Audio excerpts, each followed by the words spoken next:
What this doctor did was what blew my mind.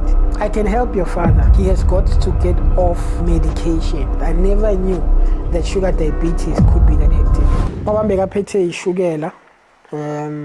So ishukela was, I don't know, sugar is an interesting disease. So he was fortunate enough to have a medical aid.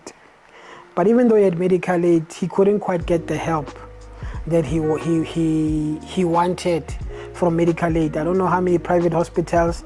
I remember my family or my sister debating, no, let's not take him to this hospital, let's take him to this hospital. This one is better, this one is what.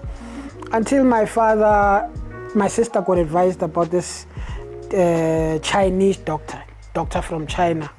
I remember going to that doctor and Wapegubaba for the longest time. And when he came back out, this doctor says to us, I need to change here. He says to us, I can help your father, but for me to help your father, he has got to get off medication.